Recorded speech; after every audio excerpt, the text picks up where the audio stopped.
Hi friends, అందరికీ నమస్కారం. Welcome back to me Nagalakshmi ఇంటి వంట. క్రిస్మస్ న్యూ ఇయర్ వస్తుంది కదండి. మరి పిల్లలకి ఎంతో ఇష్టమైన కప్ కేక్స్ని ఈజీగా ఇంట్లోనే ప్రిపేర్ చేసుకోవచ్చు. ఈ కప్ కేక్స్ చేసుకోవడానికి ఓవెన్ అవసరం లేదు, కుక్కర్లోనే ఈజీగా తయారు చేసుకోవచ్చు. స్పాంజీ లాంటి కప్ కేక్స్ ఎలా చేసుకోవాలో చూడబోయే ముందు కొత్తగా ఎవరైనా మన ఛానల్ని చూస్తున్నట్లయితే సబ్స్క్రైబ్ చేసుకొని అలాగే వీడియోకి ఒక లైక్ ఇచ్చి సపోర్ట్ చేయండి ఫ్రెండ్స్. మరి కప్ కేక్స్ ఎలా చేయాలో చూద్దాము. ఒక బౌల్ తీసుకొని అందులో 2 ఎగ్స్ని బ్రేక్ చేసి వేసుకోవాలి. 2 కోడిగుడ్లు తీసుకుంటున్నాను. ఇలా 2 కోడిగుడ్లు వేసుకున్న తర్వాత బీటర్ ఉంటుంది కదా, ఆ బీటర్తో చక్కగా బీట్ చేసేసుకోవాలి. బీటర్ లేకపోతే మిక్సీలో అయినా వేసి చేసుకోవచ్చండి. నేను ఏ ఇంగ్రీడియంట్స్ స్టెప్ బై స్టెప్ వేసుకుంటున్నానో మీరు మిక్సీలో చేసుకునేటప్పుడు కూడా అవే ఇంగ్రీడియంట్స్ ఒకదాని తర్వాత ఒకటి వేసుకొని చేసుకుంటే పర్ఫెక్ట్గా వస్తుంది. ఇలా బీటర్తో ఎగ్ని బాగా బీట్ చేసేసుకోవాలి. ఎగ్ని ఎంత బాగా బీట్ చేసుకుంటే కేక్ అంత స్పాంజీగా పొంగుతూ చాలా చక్కగా వస్తుంది. చూడండి, ఇక్కడ వీడియోలో చూపిస్తున్న విధంగా ఎగ్ని ఇలా బాగా బీట్ చేసేసుకోవాలి. ఈ కన్సిస్టెన్సీలో వచ్చేంత వరకు బాగా బీట్ చేసుకోవాలి. మీరు మిక్సీలో చేసుకున్నా సరే ఎగ్ ఈ కన్సిస్టెన్సీలో వచ్చేలాగా బాగా బీట్ చేసుకోండి. పిండి కన్సిస్టెన్సీలా ఉంది కదండి, అలా వచ్చే వరకు ఎగ్ని బాగా బీట్ చేసుకోవాలి. ఇలా బాగా బీట్ చేసుకున్న తర్వాత అందులో 1 కప్పు షుగర్ పౌడర్ వేసుకోవాలి. వెయిట్లో చెప్పాలంటే ఒక 6-7 టేబుల్ స్పూన్స్ పంచదార అండి. మిక్సీలో వేసుకొని బాగా మెత్తగా పౌడర్ చేసుకోవాలి. ఇలా చేసుకున్న పంచదార పౌడర్ని వేసుకోవాలి. ఇలా షుగర్ పౌడర్ వేసిన తర్వాత 1 నిమిషం బీటర్తో బాగా బీట్ చేసుకోవాలి. ఈ షుగర్ అంతా బాగా మెల్ట్ అయిన తర్వాత అందులో 2 టేబుల్ స్పూన్స్ వరకు ఫ్రీడమ్ ఆయిల్ వేసుకోవాలండి. ఎలాంటి ఫ్లేవర్ లేని ఆయిల్ వేసుకుంటే కేక్ చాలా టేస్ట్గా ఉంటుంది. ఫ్రీడమ్ ఆయిల్ అయితే బెస్ట్ అండి. ఫ్రీడమ్ ఆయిల్ వేసుకోండి. ఒక 2 టేబుల్ స్పూన్స్ ఆయిల్ వేసుకున్న తర్వాత అందులోనే ఒక 2 టేబుల్ స్పూన్స్ మిల్క్ కూడా వేసుకోవాలి. కాచి చల్లార్చిన పాలు కూడా ఒక 2 టేబుల్ స్పూన్స్ వేసుకొని బీటర్తో మళ్ళీ ఇంకొకసారి బీట్ చేసేసుకోవాలి. మిక్సీలో వేసి చేసుకున్నా సరే ఇవే ఇంగ్రీడియంట్స్ ఒకదాని తర్వాత ఒకటి వేసుకొని చేసుకోవాలి. ఇలా మిక్సీలో వేసుకున్నా సరే సేమ్ టు సేమ్ బీటర్తో ఎలా చేసుకుంటున్నామో మిక్సీలో వేసి చేసుకున్నా అలాగే వస్తుంది. చూడండి, ఇక్కడ వీడియోలో చూపిస్తున్న విధంగా ఎగ్ బ్యాటర్ని ఇలా సిద్ధం చేసుకొని పక్కన పెట్టుకోవాలి. తర్వాత పిండి వేసుకోవాలి. మనం ఏ కప్పుతో అయితే పంచదార తీసుకున్నామో అదే కప్పుతో 1 కప్పు మైదా పిండి తీసుకోవాలి. అందులో 1 టీ స్పూన్ బేకింగ్ పౌడర్ వేసుకోవాలి. అలాగే ఒక 1/2 టీ స్పూన్ బేకింగ్ సోడా వేసుకోవాలి. 2 వేసుకుంటే కేక్ మనకి స్పాంజిలా పొంగుతూ వస్తుంది.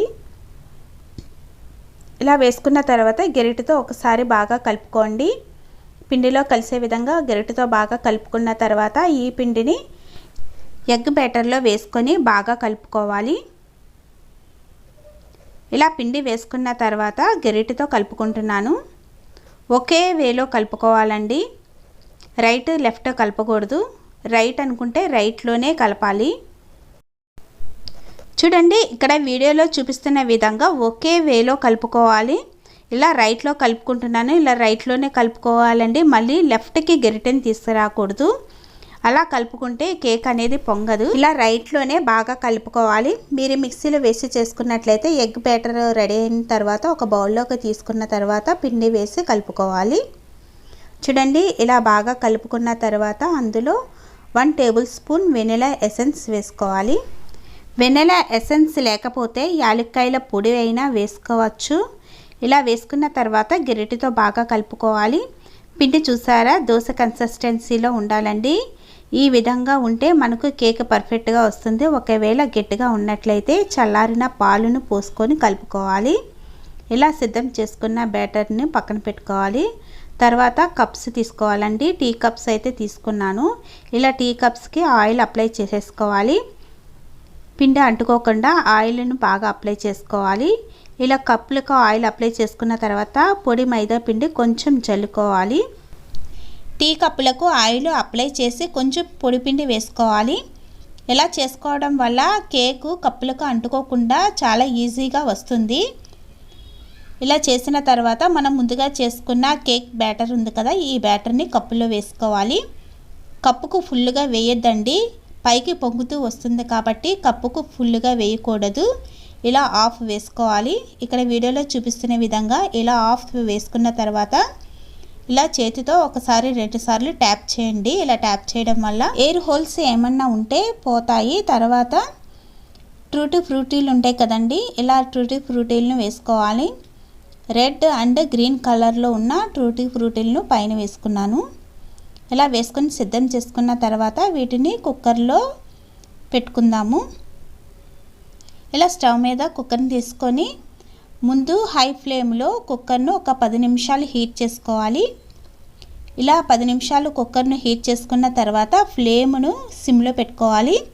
తర్వాత కుక్కర్లో ఇసుక కానీ సాల్ట్ కానీ ఏమీ వేసుకోవట్లేదండి. ఇలా ఉట్టి కుక్కర్లోనే ప్లేట్ వేసుకున్న తర్వాత మనం ముందుగా ప్రిపేర్ చేసుకున్న కప్ కేక్స్ని కుక్కర్లో పెట్టుకోవాలి. చూడండి, ఈ విధంగా పెట్టుకున్న తర్వాత మంటను సిమ్లో ఉంచి 30-40 నిమిషాల వరకు బేక్ చేసుకోవాలి. మూత పెట్టి ఒక 30 నిమిషాల వరకు సిమ్లో ఉంచి బేక్ చేసుకోవాలి. మధ్య మధ్యలో మూత తీసి చూసుకోవచ్చండి. ఇలా మూత తీసుకొని చూసుకోవచ్చు. ఇంకా ఉడకకపోతే మళ్ళీ మూత పెట్టి ఇంకొక 10 నిమిషాలు ఉడికించాలి. ఇలా తర్వాత 10 నిమిషాలు అయిన తర్వాత స్టవ్ ఆఫ్ చేసుకోవాలి. తర్వాత ఒకసారి చూపిస్తున్నాను చూడండి. ఇలా టూత్ పిన్ని పెడితే మనకి దానికి తడి ఏమీ తగలకుండా వస్తే మనకు కప్ కేక్స్ అనేవి చక్కగా కుక్ అయినట్టు. అంతేనండి, ఈజీగా ఇంట్లోనే ఓవెన్ లేకుండా సింపుల్గా ప్రిపేర్ చేసుకోవచ్చు. టేస్ట్ మాత్రం చాలా బాగుంటుంది.